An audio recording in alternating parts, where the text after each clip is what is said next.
Hello students, कैसे आप सभी। मैं विजेंद्र सिंह आप सभी का स्वागत करता हूं अपने यूट्यूब चैनल एजुकेटर्स एकेडमी 32 पर। जैसा कि आप लोग स्क्रीन पर देख पा रहे हैं, इलाहाबाद हाई कोर्ट के अंदर वैकेंसी निकली हुई है। 36 वैकेंसीज हैं ये, और रिसर्च एसोसिएट्स की वैकेंसी है। एडवर्टीजमेंट नंबर ये है बच्चों, ठीक है। और 15 मार्च 2025 को ये स्टार्ट हो जाएंगी एप्लीकेशन ऑनलाइन, और 1 अप्रैल 2025 लास्ट डेट है अप्लाई करने के लिए। 36 वैकेंसीज इसमें रहने वाली हैं total in the recruitment year 2025। और फिक्स्ड आपकी 25,000 पर मंथ फिक्स रहेगी सैलरी। और आप लोगों की ये कॉन्ट्रैक्ट बेसिस पर वैकेंसीज हैं, मैं आप लोगों को बता दूं पहले ही। और वेबसाइट ये है, इस वेबसाइट पे जाकर के आप लोगों को अप्लाई करना होगा। आगे बढ़ने से पहले स्टूडेंट्स, मैं ये कहूँगा कि चैनल को सब्सक्राइब जरूर कर लें ताकि और भी अपडेट्स आपको टाइमली मिलती रहें।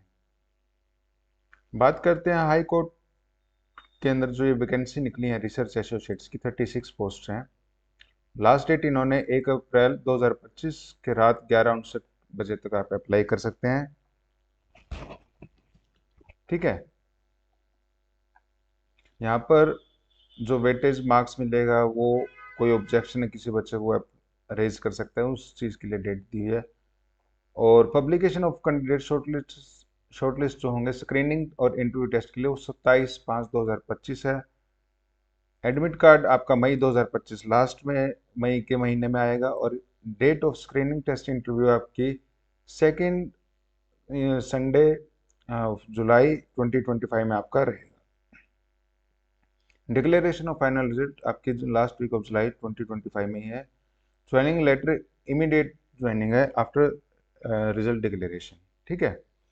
36 पोस्ट है बच्चों, ये मैंने सैलरी बताई है। और 1 ईयर के टाइम फ्रेम के लिए आप लोगों की कॉन्ट्रेक्चुअल बेसिस पे ये ज्वाइनिंग रहेगी, ठीक है। और ये मैक्सिमम टर्म 1 साल और एक्सटेंड कर सकते हैं, एक्सटेंडेड बाय 1 ईयर अगर as per requirement. Application fees यहाँ पर ₹500 आपको पे करना होगा। और एसेंशियल क्वालिफिकेशन इन्होंने बताई हुई है, 5 ईयर और 3 year law degree obtained in the current calendar, वो एलिजिबल रहेंगे। एप्लीकेशन जो लॉ ग्रेजुएट्स हैं जिन्होंने ना ही कोई भी प्रैक्टिस की है एज एन एडवोकेट और ना ही किसी और फर्म में वोकेशन प्रोफेशन में वो इन्वॉल्व हुए हैं, वो अप्लाई कर सकते हैं। और जो LLB में अपीयर्ड हो चुके हैं और इनका रिजल्ट्स अवेटिंग है, वो भी अप्लाई कर सकते हैं। आपको 55% आपके मार्क्स होने चाहिए टू अप्लाई। और कंप्यूटर की आपको नॉलेज होनी चाहिए involving data entry, word processing, similar computer operations, ठीक है। और यहाँ पर आप लोगों के लिए मॉडलिटीज दी हुई है। और फ्रेश जो लोग ग्रेजुएट्स हैं जिन्होंने कंप्लीट कर लिए हैं या कंप्लीट करने वाले हैं अपना 5 year 3 year law degree course, वो अप्लाई कर सकते हैं। और एज इसमें जो रहने वाली है वो 21 ईयर्स से लेकर के 26 ईयर तक आपकी एज काउंट होगी, ठीक है बच्चों।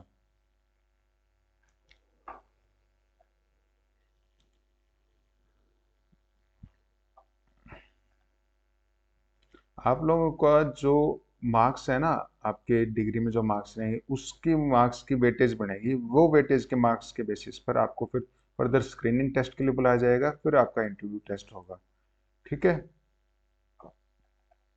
और वेटेज मार्क्स आपके ऑफिशियल वेबसाइट जो कोर्ट की है उस पर मेंशन कर दिए जाएंगे, आप वहाँ रेगुलर अपना चेक करते रहना, ठीक है। अगर किसी को कोई ऑब्जेक्शन हो तो वो अपने डॉक्यूमेंट्स के साथ ऑब्जेक्शन डे से आप पहले अपना भेज सकते हैं इन केस, ठीक है ना।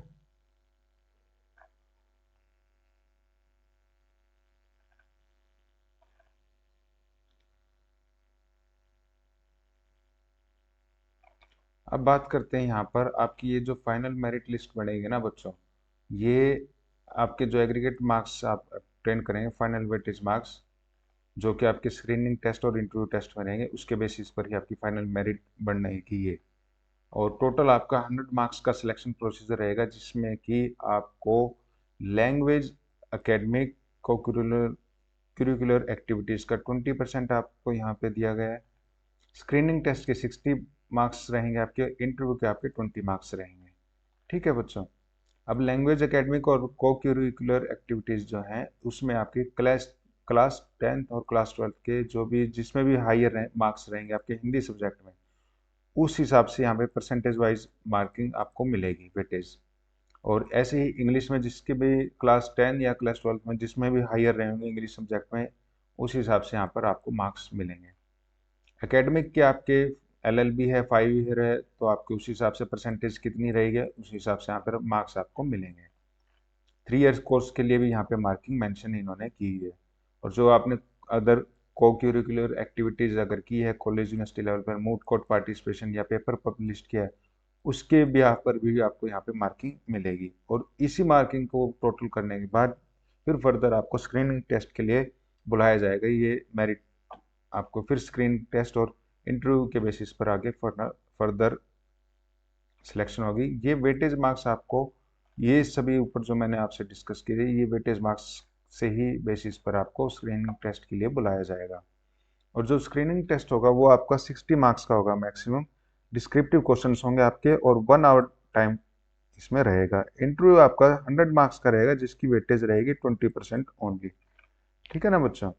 और जो इंटरव्यू बोर्ड आपसे जो मार्क्स अगर आपको मिलते हैं, अनसुटेबल 30 मार्क्स हैं, पैसिबल है, आउटस्टैंडिंग के 80 मार्क्स हैं यहाँ पे, तो उसी बिहाफ पर आपको इसमें मार्किंग दी जाएगी। ठीक है बच्चों। और इसमें फॉर्म अच्छे से फिल करना। आपकी 25,000 पर मंथ सैलरी रहने वाली है। आगे बढ़ने से पहले मैं आप लोगों को एक बात जरूर कह दूं कि चैनल को सब्सक्राइब करना ना भूलें ताकि और भी अपडेट्स आपको टाइमली मिलती रहें। और कैंडिडेट्स जिनका सिलेक्शन हो जाता है तो वो अपने फाइनल ईयर की मार्कशीट या सर्टिफिकेट को ज्वाइनिंग डेट पर आप रिप्रेजेंट कर सकते हैं। प्रोसीजर जो है ऑनलाइन अप्लाई करने के लिए यहाँ पर इन्होंने बताया हुआ है। ठीक है। और कब होगा आपका स्क्रीनिंग टेस्ट, इंटरव्यू टेस्ट, ये भी इन्होंने जुलाई के महीने में टेस्ट बताया हुआ है। ठीक है ना।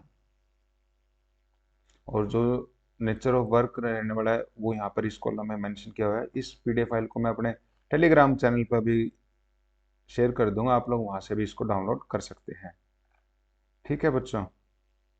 पीरियड ऑफ एंगेजमेंट मैंने आपको बताया प्योरली 1 ईयर के लिए। इन केस कोई रिक्वायरमेंट है तो एक्स्ट्रा 1 ईयर एक्सटेंड कर सकते हैं ये। ठीक है ना। तो चैनल को सब्सक्राइब करना ना भूलें ताकि और भी अपडेट्स आपको टाइमली मिलते रहें। Thank you so much.